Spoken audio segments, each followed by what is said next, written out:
그러면은 우리는 어떻게 해야 되나? 무엇을 할 것인가? 이런 부분이겠죠. 두 부분으로 나누어서 제가 단기적인 부분 하나 말씀드리고 중장기적인 부분 하나 말씀드리고 그렇게 하도록 하겠습니다. 단기적인 부분은 우선 좀 전제가 이게 상황에 따라 굉장히 가변적입니다. 단기적인 것은. 그래서 오늘이 다르고 내일이 다르고 상황이 생기면 이렇게 좀 가변적일 수 있어요. 그러니까 왜 도 변호사 옛날엔 이렇게 말해놓고 며칠 전에는 왜 또 이렇게 말하냐 이렇게 이제 막 그 불만을 제기하실 수 있는데 단기적인 대응 부분은 그렇게 되어야 맞는 것 아니겠습니까? 우리가 음식을 요리할 때 조금 짜지는 것 같아. 그러면은 물도 부어야 되고 무슨 맛이 좀 부족하다. 어떤 재료 추가. 그때 우리가 그 과정 중에 대응이 들어가야 되는 거 아니겠습니까? 단기적인 대응은 그런 것이죠. 중장기적인 것은 그러나 내가 된장찌개를 끓이겠다. 뭐 내가 김치찌개를 끓이겠다. 볶음밥을 하겠다. 이것은 있는 방향 아니겠습니까? 그래서 우리 단기적인 부분에 이제 그렇다는 것을 조금 전제 드리고요. 그 다음에 또 하나는 지금 이제 박근혜 전 대통령 때와는 달리 지금 윤석열 그 현 대통령께서는 상당히 좀 활동적인 것으로 보입니다. 그러니까 대통령 본인께서 상당히 좀 활동적인 것으로 보이기 때문에 제가 주제넘게 뭐 어떤 여러 가지 그 단기적인 부분에 대해서 발언하는 부분들은 저는 좀 최대한 자제하려는 편입니다. 그러나 저희가 그 각자의 위치에서 저는 또 저의 위치, 각자의 위치에서 큰 방향, 우리 자유원정을 살려야겠다. 이런 것을 고민하고 각자의 위치에서 실천해야 되는 것은 적극적으로 해야 된다. 이렇게 봅니다. 전체 일종의 뭐 마치 단기적인 그런 부분에서 사령관처럼 안 된다는 거죠. 근데 그런 그 성향이 많으세요. 우리 주변에. 근데 지금은 그 굉장히 조심해야 되는 것이 왜냐하면 그 대통령께서 활동적이시잖아요. 지금 직무정지는 되셨지만 탄핵 사태에 대응해 가는 것에서는 활동적인 것으로 보입니다. 현재까지는.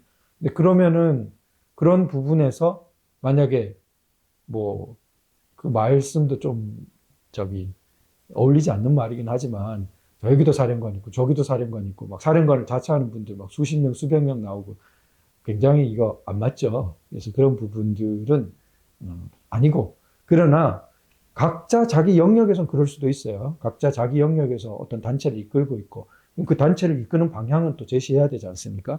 그런 부분 그리고 서로 이런 부분은 협의도 해보고 이렇게 어떻게 되나 관찰도 하고 말씀도 듣고 서로 그런 부분은 다 필요하다고 생각합니다. 자, 그리고 우리 이제 제가 맡고 있는 단체 선진변협의 경우 말씀드리면은 저희는 창립 취지대로 이제 법적이고 제도적이고 공론적인 여러 가지 언론적인 이런 투쟁 이제 가장 그게 핵심에 있으니까요.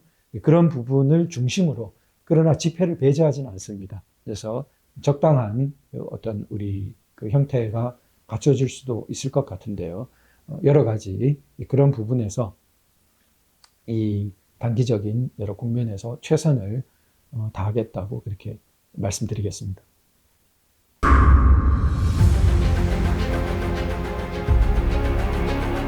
저는 이제 한마디로 우리가 중장기적으로 가장 신경 써야 되는 것은 체제 변성 개헌을 저지해야 된다. 이제 이게 이렇게 나아가면은 언제 올지 몰라도 궁극적으로 이 사람들은 체제 변성적인 개헌을 하고 싶어 합니다. 이게 그 하태경 전 의원 그 그룹의 아주 오래된 그런 움직임이에요. 그러니까 대표적으로 문재인 정권 때도 자유민주적 기본 질서에서 자유를 빼려고 했지 않습니까? 양성평등 같은 데서 양자를 빼려고 했습니다. 조국 경우에는 그 노동권이라든지 사회권 이런 데서 굉장히 자기는 사회주의란 말도 썼어요. 그래서 사회주의적인 방향으로 나아가는 개헌. 이 체제 변성적인 모두 개헌들입니다. 관심은 정부 형태보다 오히려 체제 변성적인데 사실은 속마음이 있는 거죠. 근데 핑계는 꼭 정부 형태를 댑니다. 뭐 제왕적 대통령제라든지 양진영의 극한 대립이라든지 막 이렇게 그럴듯한 핑계를 대면서 개헌장을 열어야 된다. 열면은 이제 체제 변성적인 거 확 꺼내는 거죠. 자, 그런 부분 우리가 제일 조심해야겠다. 체제 변성적인 개헌을 어떻게 이제 막을 것인가. 그게 이제 중장기적으로 우리가 늘 신경 써야 된다 생각하고요. 두 번째로는 이념과 비전의 중요성을 자각해야 된다. 그래서 우리가 참 그런 부분 없이도 된다고 많이들 생각합니다. 그냥 뭐 보수가 보수지 뭐 이렇게 그게 굉장히 헷갈리게 하는 겁니다. 우리 눈앞에 이재명을 반대하면 보수인가? 그리고 뭐 흔히 앞에 수식어도 잘 붙여요. 합리적인 사람들이 보수다. 뭐 마음이 따뜻한 사람들이 보수다. 뭐 질서를 잘 지키는 사람들이 보수다. 그냥 그때그때마다 이렇게 단면들을 끌어와서 붙이니까 이용되기 딱 십상이에요. 그러니까 저들이 강고하게 치고 나갈 때 고분고분하게 말 듣는 사람들이 보수라는 식으로 될 수도 있는 거거든요. 실제로 많이 악용되어 왔습니다. 뭐 합리적이라는 말을 붙이면서 저쪽 의견 수용하는 것이 합리적인 것처럼, 그러지 않으면은 말 안 통하는 사람인 것처럼, 저쪽 의견이 굉장히 헌법적으로 문제가 많은데 오히려 그게 왜 그걸 받아들이는 게 합리적이죠?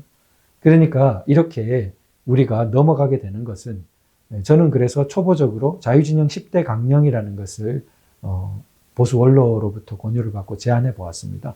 제가 뽑은 10가지가 아닐 수 있어요. 그러나 저는 제 말이 아니고 이승만 대통령의 건국기념사, 또 박정희 대통령의 6대 대통령 취임사, 그리고 우리 건국헌법 때부터 유지되어 왔던 헌법의 구절들, 그리고 현행 헌법의 조문들, 이런 것들로 10개의 명제를 뽑았습니다. 그러니까 이것보단 이게 낫겠다, 이런 뭐 제안도 얼마든지 가능하고요. 그러나 우리가 한 10가지 정도로 우리 진영의, 우리 흐름의 핵심적인 가치가 무엇이고, 우리 기준이 무엇이고, 우리 어떤 사람들이냐, 정체성, 꼭 필요하다고 생각돼요. 이제 그런 것들을 잘 소중하게 생각하고, 그 다음 그거 확산시키고, 그 다음 비전인데요. 거기에 이제 여러 가지 비전이 있지만, 비전이 마음을 뛰게 해야 됩니다. 그러니까 그 비전이라고 하면서, 뭐, 좋은 사회, 공공선이 실천되는 사회가 보수가 바라는 세상이다. 마음이 안 뛰잖아요. 막연하고. 그런 것으로는 우리 보수 진영을, 우리 우파 진영을, 우리 대한민국을 다시 한번 고동치게 할, 가슴 뛰게 할, 그거 안 된다고 생각됩니다. 그래서 미래 세대의 가슴을 뛰게 하는 설득을 우리가 행할 수 있어야 된다. 우리 6, 70년대 사실 사람들은 독재라 그러지만 수많은 우리 국민들은 진짜 정말 나 자신의 삶도 새로운 차원으로 발전시키고 나라도 정말 그럴듯한 정말 좋은 나라로 만들어 보자고 열심히 하면서 가슴이 뛰었습니다. 여러분들의 그 현장에 대한민국 그런 정통 흐름의 가슴이 잘 안 뛰었어요. 느리게 뛰고 냉담해졌습니다. 그것이 오늘날 위기의 바탕이에요. 또 미래 세대는 어떻게 했습니까? 그것을 다시 한번 약동치게, 고동치게 될 때 우리가 이 위기를 극복할 수 있는 방향으로 다가갈 거라고 생각이 됩니다. 이제 그러자면은 각 분야에서 미래 세대를 양성하려는 우리 노력의 양과 질을 획기적으로 이렇게 도약시켜야 된다. 뭐 그런 노력이 이때까지 없었다고 생각하진 않습니다. 그러나 분명히 부족했습니다. 오히려 이 대한민국을 위태롭게 하는 사람들이 투자했던 것과 비교해 보더라도 현저히 부족했습니다. 그럼 어떻게 이 좋은 방향을 유지할 수 있겠습니까? 너무 부당하죠. 이 어렵게 그리고 힘들게 발전시켜 온 소중한 이 터전을 나쁘게 변성시켜 가려는 사람들이 행하는 노력만큼도 우리가 못했다는 것이 너무 부끄럽고요. 그런 부분에서 정말 강하게 마음먹고 미래 세대를 위해서 우리가 그런 노력의 양과 질 모두 정말 획기적으로, 질은 고민이 필요합니다. 그냥 예를 들어 아무데나 돈 이렇게 내버리면은 그러면은 그거는 양만 되는 거죠. 그거로는 못 살려요. 굉장히 고민해서 진짜 정말 이 돈이 가치롭게 쓰일 때 우리 어딘가 이런 것도 반드시 고민해야만 이 진영과 우리 흐름과 방향이 나아질 수 있거든요. 좋아질 수 있습니다. 그런 부분 우리 생각해야겠고요. 이제 정말 마지막일 텐데요. 저는 어떤 순간에도 희망을 잃지 말아야 된다 이렇게 생각합니다. 사실 우리 선배 세대들이 지나온 궤적을 생각하면 더 힘들었습니다. 이것보다 더 끔찍한 세월들을 많이 보냈었고요. 그런데도 만약 절망하고 좌절하고 넋놓고 포기했으면 오늘이 없죠. 그래서 우리가 좌절하고 이제 뭐 포기식으로 가서는 절대 안 됩니다. 그러니까 어떤 순간에도 어떤 상황이 오더라도 정말 희망을 잃지 말아야 되고요. 희망이 있습니다. 반드시 우리가 걸어온 길을 보십시오. 그래서 언제나 보면은 그 마지막 때에 도달될 때 별도 뭐 제가 알기로는 백색 외성인가 제일 이따만하게 커져가지고 블랙홀 단계로 꺼져버립니다. 그러니까 이제 8년간 목도해온 이재명 민주당 야권 및 그에 동조하는 세력, 또 그 때문에 흔들리는 사람들의 연합, 이게 오늘날 보면 왜 더 강성해졌어? 막 또 절정에 도달한 것 같아. 그럴수록 몰락도 다가온 것이다. 그들의 몰락도 다가온 것이다. 이런 그 신념을 우리가 가져야 될 것 같고요. 그러나 자동으로는 안 돼요. 그러니까 조건은 우리의 준비와 실천입니다. 그래서 우리가 이승만 대통령, 박정희 대통령, 또 87년 헌법, 이걸 잘 계승해서 반드시 선진 자유통일로 나아가고, 87년 헌법의 계승이 바로 선진화입니다. 적법 절차 원리. 그래서 모든 각계 분야를 선진화해서 자유통일로 나아가서 진짜 자유문명을 선도하는 국가로 가야겠다.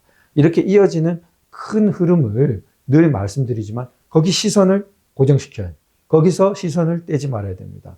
왜냐하면 운동장에 우리가 금을 그을 때 멀리 딱 고정을 시키고 우리가 쭉 금을 그어 나가면은 큰 틀에서 뭐 흔들리더라도 크게 벗어나는 것 없이 바로 가지만, 눈을 떨어뜨리고 거기서 눈을 떼버리고 바닥을 쳐다보고 금을 그으면은 절대 바로 가지 못합니다. 엉뚱한 데에 가 있기가 십상입니다. 그래서 우리가 지금 말씀드린 것처럼 건국일에 우리를 발전시켜온 이승만 대통령, 박정희 대통령, 그리고 우리 현행 헌법, 그리고 나아가서 선진 자유통일, 마침내 천년의 대계로 자유문명을 선도하는 우리 후손들의 국가를 이루어 가야겠다. 그런 이 방향의 관점을 우리가 결코 시선을 떼지 말아야겠고요. 그런 관점에서 우리 각자가 각자의 자리에서 뭘 살려낼 것인가? 나는 뭘 살려낼 것인가? 죽이는 데 열심인 사람들 많잖아요. 근데 우리는 각자의 자리에서 나는 뭘 살려내는 사람으로 살다가 죽잖아요, 우리 다. 죽겠는가? 나는 뭘 살려내는 사람이 될 것인가? 그걸 고민하고 또 협력하고 그리고 실천하고 그렇게 나아가야 될 것 같습니다. 그러면 어떻게 되겠습니까? 우리는 반드시 승리할 것입니다. 여러분, 우리는 반드시 승리할 것입니다. 화이팅입니다. 감사합니다.